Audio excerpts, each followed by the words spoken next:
Once again, what did you say? Tandaan mo, ha? Kilala mo lang ako sa pangalan, hindi sa galawan. Tandaan mo, papunta ka pa lang, pabalik na ako. Marami na ako napabagsak dito. Wow!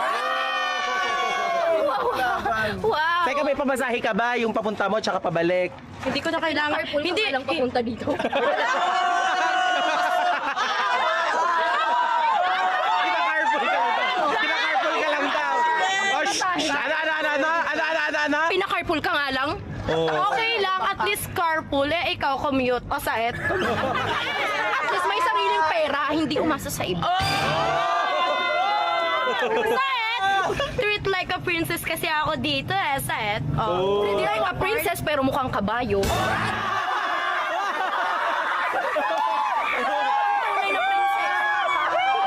Mukhang kabayo, nahiya naman ako sa'yo. Di ka pa nagsasalita, mukha kang hito. Ano? O, di ba ikaw na lang natawa sa sarili mo? Match ka pa ng picture ng kabayo at ikumpara sa'yo. Di ba? Tingnan mo, yung buhok mo, oh, bulaw.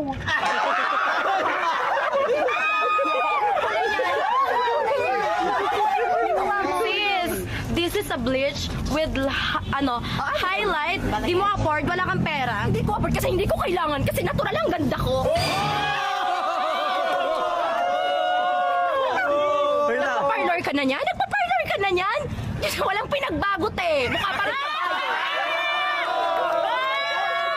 Isang minuto para kang sila!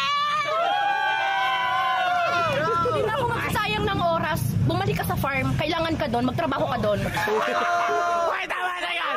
Makapagsalita, parang hindi ka galing sa gulayan, ha? Magtinda ka ng siomay doon. Tama na yan! Sudan